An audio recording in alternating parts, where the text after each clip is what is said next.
Hello everyone.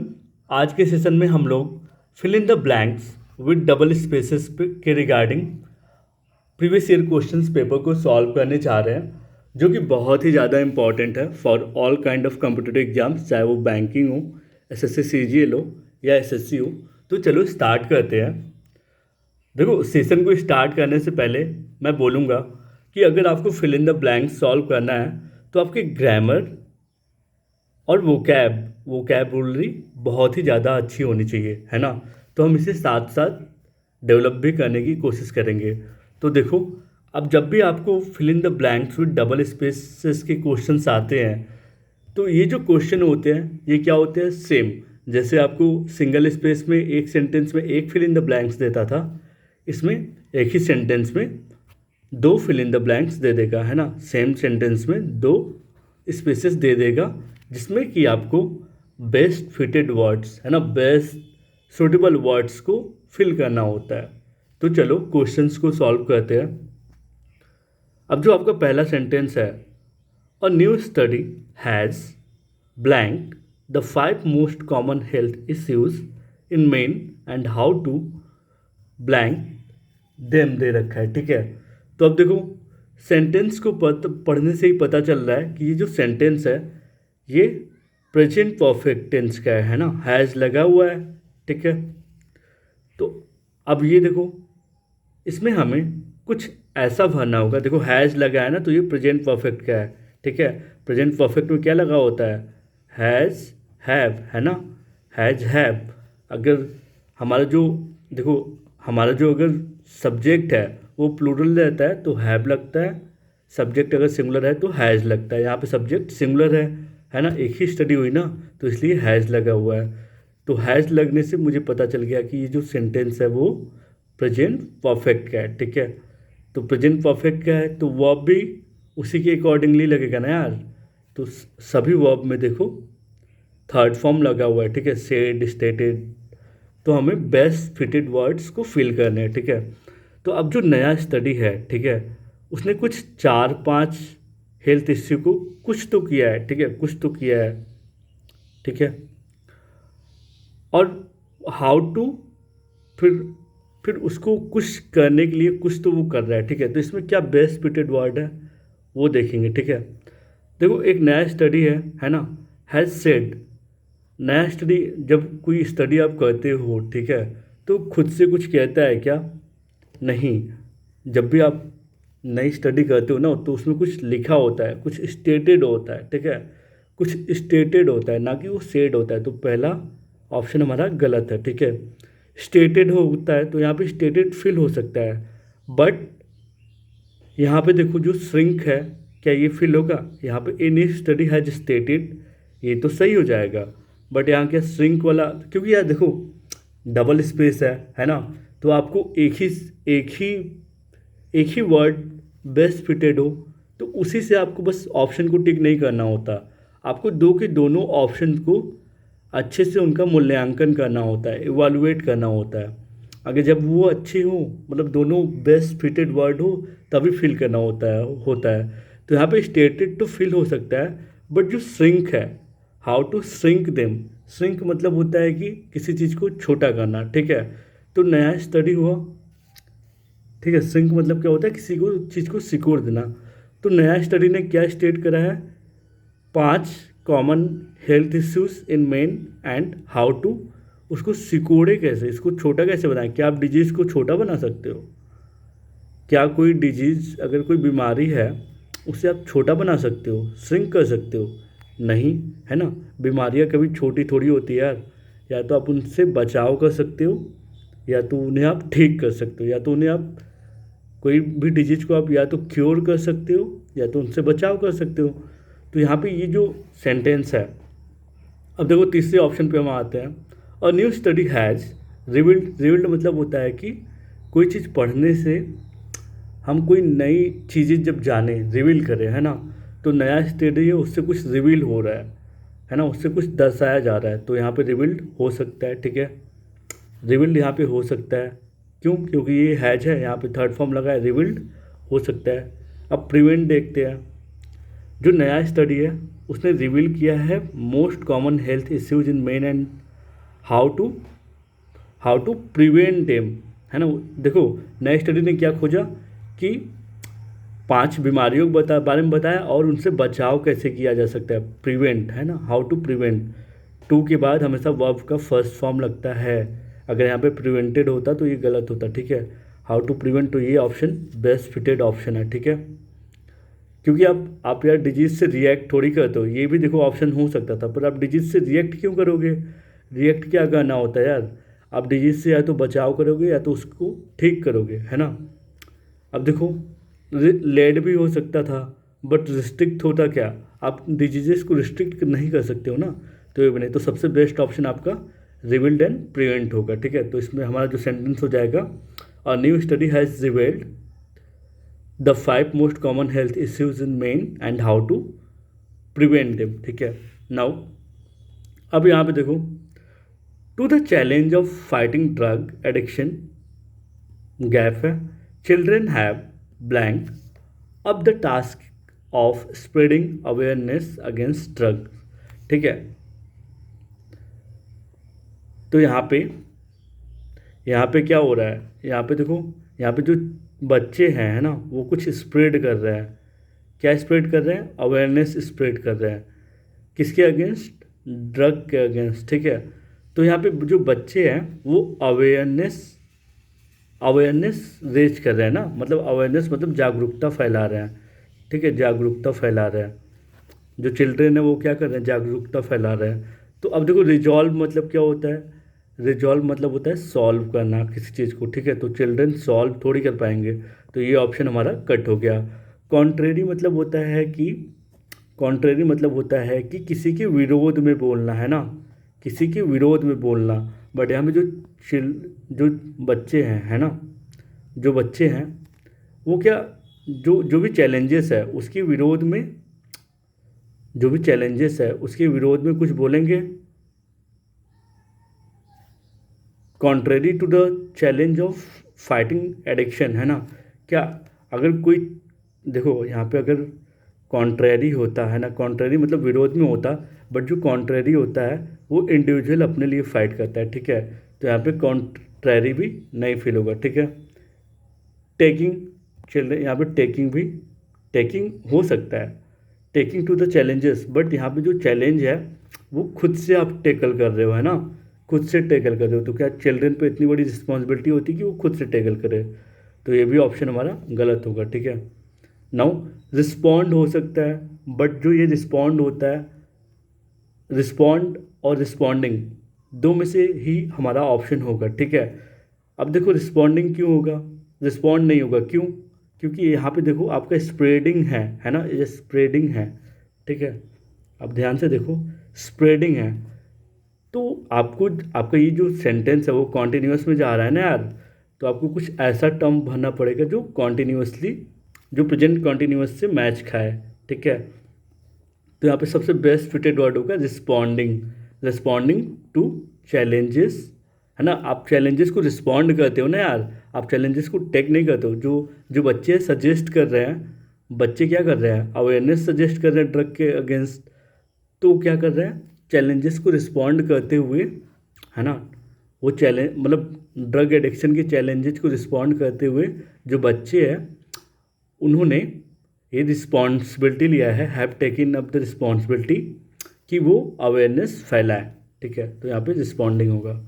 Now अब देखो, the night fabric can do blank है, ठीक है, for your frame and as blank your confidence. देखो जब भी आपको ऐसे क्वेश्चंस आए, अगर नेगेटिव मार्किंग हो, है ना, तो आपको ऐसे क्वेश्चंस छोड़ देने चाहिए। क्यों? क्योंकि ऐसे क्वेश्चंस में हमें क्लू ही नहीं मिल रहा है, ठीक है। क्योंकि वॉन्डर्स का मतलब भी सेम है, मार्वल्स का मतलब भी सेम है। वॉन्डर और मार्वल्स मतलब होता है आश्चर्यजनक, ठीक है। वॉन्डर्स और मार्वल्स दोनों का मतलब होता है आश्चर्यजनक। इस रिमार्केबली का मतलब होता है किसी चीज़ को, मतलब रिमार्केबली जो वर्ड है ना, रिमार्केबली जो वर्ड है किसी आश्चर्य वाली बात को और बढ़ावा दे के बोलना, जब बोलना होता है तो हम रिमार्केबली बोलते हैं ना, जैसे क्रिकेट में आपने सुना होगा ही इज़ रिमार्केबली आउटस्टैंडिंग, है ना, तब यूज करते हैं। सुपर्ब मतलब बहुत ही ज़्यादा सुपर्ब, ठीक है। तो ऐसे जब भी सेंटेंस मिले तो आप एग्जाम में मत ही टच करो, ठीक है, मत फिल करो। बट यहाँ समझने के लिए समझ लो, यहाँ पे क्या होगा कि जो नाइट फैब्रिक है वो क्या कर सकता है, रिमार्केबली मतलब बहुत, अरे किसी से आप यहाँ पे देखो कुछ सजेस्ट कर रहा है ना, कोई पर्सन है वो किसी को सजेस्ट कर रहा है। यहाँ पे कह रहा है the night fabric can do blank for your frame. मैं जैसे तुमसे कह रहा हूँ कि तुम कोई चश्मा लगाते हो, जो नाइट फैब्रिक है वो तुम्हारे चश्मे को कुछ कर सकता है, ठीक है, और तुम्हारे चश्मे को कुछ कर सकता है, और फिर वो तुम्हारे कॉन्फिडेंस के साथ भी कुछ कर रहा है, ठीक है। तो मैं गुड तो बोलूँगा नहीं, बस अच्छा तो करेगा नहीं, ठीक है। तो इसमें जो बेस्ट ऑप्शन होगा एज अ साइड ऑफ, देखो यहाँ पे मार्वल्स हो सकता है या तो वॉन्डर्स हो सकता है, ठीक है। मार्वल्स और वॉन्डर्स का मतलब दोनों का ही सेम है। मार्वल्स मतलब भी होता है आश्चर्यजनक, वॉन्डर्स मतलब भी होता है आश्चर्यजनक। तो यहाँ पे दोनों हो सकता है, but as a side your confidence होगा क्या, यहाँ पे मार्वल्स तो फिल हो जाएगा, बट क्या साइड साइड फिल होगा क्या, क्या वो तुम्हारे कॉन्फिडेंस को साइड रख देगा। कोई चीज़ आप पहन रहे हो वो आपको काफ़ी आश्चर्य फील करा रही है ना, वंडर फील करा रही है, तो क्या आपको आपकी वो कॉन्फिडेंस को साइड रख देगा, नहीं, तो ये भी ऑप्शन गलत हो जाएगा। तो यहाँ पे सबसे बेस्ट फिटेड ऑप्शन है वॉन्डर्स एंड कॉन्सिक्वेंस, है ना, the night fabric can do wonders for your frame and as a consequence your confidence को भी बढ़ाएगा। कॉन्सिक्वेंस मतलब होता है परिणाम। जब आप इस चश्मे को लगा लोगे तो वो आपको अच्छा भी दिखाएगा और आपके कॉन्फिडेंस को भी बढ़ाएगा, ठीक है। तो आप पे वॉन्डर्स होगा। Now the wheat grains do not meet the, अब देखो यहाँ पे जो व्हीट ग्रेन्स के बारे में बात हो रही है ना, गेहूं के अनाज के बारे में बात हो रही है, ये सिंपल प्रेजेंट टेंस का, ये सिंपल प्रेजेंट टेंस का है ना, प्रेजेंट सिंपल प्रेजेंट टेंस का ये सेंटेंस है। तो व्हीट ग्रेन्स क्या कर रहा है, डू नॉट मीट द, यहाँ पे क्या टोटल स्टैंडर्ड होगा क्या, नहीं होगा, कभी नहीं होगा यार। टोटल स्टैंडर्ड क्या होता है, कुछ नहीं होता, है ना। ग्रामेटिकली ये वर्ड ही इनकरेक्ट है। टोटल स्टैंडर्ड लाइक है सही, बट एक बेस्ट फिटेड वर्ड नहीं है यहाँ पे। मोस्ट स्टैंडर्ड्स होगा क्या, मोस्ट के साथ स्टैंडर्ड लगता है क्या, ये भी नहीं होगा। The wheat grains do not meet the excellence standard allowed for procurement. मतलब क्या होता है, प्रोक्योरमेंट मतलब होता है कि किसी चीज़ को प्राप्त करना, है ना, किसी चीज़ को प्राप्त करना, किसी चीज़ की प्राप्ति होने को हम प्रोक्योरमेंट कहते हैं। जब आप पैसे देके कोई चीज़ खरीद लो तो यानी कि आपने उसे प्रोक्योर कर लिया, ठीक है। तो जो व्हीट ग्रेन्स है वो do not meet the blank standards blank for procurement, procurement का मतलब वो खरीदना, of food grains by the government agencies. तो अब देखो जो फूड ग्रेन्स है ना, वो एक्सीलेंस नहीं होगा। एक्सीलेंट यहाँ पे होता तो इसको हम फिल भी कर सकते थे, पर एक्सीलेंट यहाँ पे नहीं, एक्सीलेंस नहीं होगा, ठीक है। गवर्नमेंट की तरफ से आपको चीज़ें अलाउ नहीं की जाती है, प्रेस्क्राइब की जाती है, आप ये बातें ध्यान रखना, ठीक है। तो यहाँ पे जो आपका सबसे बेस्ट फिटेड वर्ड होगा वो होगा कि जो व्हीट ग्रेन्स है वो क्वालिटी स्टैंडर्ड से मैच नहीं कर रही, है ना, जो कि प्रेस्क्राइब्ड है। गवर्नमेंट कोई चीज़ आपको अलाउ नहीं करती है यार, गवर्नमेंट जो है आपको कोई चीज़ अलाउ नहीं करती है, आपको प्रिस्क्राइब करती है कि आपको ये करना है। प्रिस्क्राइब करना मतलब निर्देशित करना, ठीक है। तो गवर्नमेंट एजेंसी जितनी भी है वो हमें चीज़ें प्रिस्क्राइब करती है, ठीक है। तो यहाँ पे प्रिस्क्राइब, यहाँ पे जो बेस्ट फिटेड वर्ड है वो क्या होगा, the wheat grains do not meet the quality standards blank standards blank prescribed for procurement. मतलब जो फूड ग्रेन है वो क्वालिटी स्टैंडर्ड से मैच नहीं कर रही, जैसा सरकार ने हमें निर्देशित किया था कि आप इस फूड ग्रेन्स को खरीदो, वो हमारे क्वालिटी स्टैंडर्ड से मैच नहीं कर रही, ठीक है। Now students will be blank on their reading and writing abilities through question papers blank bye the government. अब देखो यहाँ पे जितने भी स्टूडेंट्स हैं, है ना, उनके एबिलिटीज, योग्यता, रीडिंग एंड राइटिंग एबिलिटी को क्वेश्चन पेपर्स के थ्रू कुछ तो किया जा रहा है। ठीक है, स्टूडेंट्स हैं, उनके राइटिंग और रीडिंग एबिलिटी को क्वेश्चंस पेपर के थ्रू किया जा रहा है ब्लैंक बाय द गवर्नमेंट। अब देखो किसी की भी एबिलिटी हम क्या कहते हैं, किसी की भी एबिलिटी हम जज कहते हैं। ठीक है, जज कहते हैं। ठीक है, तो यहाँ पे जज्ड हो सकता है। ठीक है, बट अब जो असॉर्टेड वर्ड है, असॉर्टेड मतलब होता है कि चयनित, चयनित। ठीक है, चूजन। ठीक है, असॉर्टेड मतलब होता है चूजन या चयनित।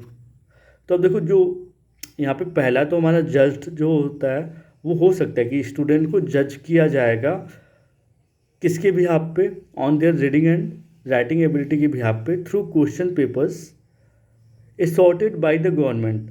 अब जो क्वेश्चन पेपर है क्या वो गवर्नमेंट चयनित करता है? नहीं। गवर्नमेंट क्यों चूज करेगा कि चलो तुम ये, गवर्नमेंट चूज नहीं, गवर्नमेंट का ये काम ही नहीं है कि वो पेपर वेपर तुम्हारे लिए चूज करे। ठीक है, तो यहाँ पे असॉर्टेड होने की वजह से हमारा जो पहला ऑप्शन है वो गलत है। ठीक है, students will be kept on their, kept क्या करना होता है यार, किसी की एबिलिटी को आप क्या कर रहे हो, जज वगैरह कर रहे हो ना यार, तो ये भी ऑप्शन हमारा गलत है। ठीक है, अब देखो यहाँ पे जो ऑप्शन है टेस्टेड, टेस्टेड मतलब होता है कि किसी चीज़ का टेस्ट लेना। तो स्टूडेंट्स, यहाँ पे देखो क्रिमिनल, जितने भी क्रिमिनल विमिनल होते हैं जो गलत काम करते हैं उसको जज किया जाता है ना, तो स्टूडेंट को तो हमेशा टेस्ट ही किया जाता है यार, है ना। तो students will be tested on their reading and writing abilities through questions paper. Tested है एक हमारा, एक क्या है, प्रोवाइडेड, है ना। तो गवर्नमेंट हमें क्या कर रही है, जो क्वेश्चन पेपर प्रोवाइड कर रही है उसके थ्रू स्टूडेंट की writing and reading and writing ability को टेस्ट किया जा रहा है। तो सबसे बेस्ट फिटेड वर्ड है हमारा जो ऑप्शन है वो क्या होगा, टेस्टेड एंड प्रोवाइडेड। ठीक है, अब ये बेस्ट फिटेड वर्ड नहीं है, क्यों? क्योंकि इवेलुएटेड, देखो जो स्टूडेंट्स हैं उनका इवेलुएशन हो सकता है, लाइक मूल्यांकन। इवेलुएटेड मतलब क्या होता है, मूल्यांकन। उनके एबिलिटी का इवेलुएटेड हो सकता है, पर क्या सेकेंड ऑप्शन में, सेकेंड जो ऑप्शन है हमारा, क्या यहाँ पे पेपर्स को गवर्नमेंट पूछेगी, गवर्नमेंट टास्क करेगी? नहीं, तो इसलिए गलत है। कैलकुलेटर के तो कोई मतलब ही नहीं है यार, अब स्टूडेंट को कैलकुलेट थोड़ी करोगे, या तो उनको टेस्ट करोगे, या तो इवेलुएट करोगे, या तो जज करोगे। ठीक है, कैलकुलेट का कोई मतलब नहीं है, तो कैलकुलेट भी कट हो गया। नाउ अब देखो, although we blank, although we blank, यार इसको कल करेगा।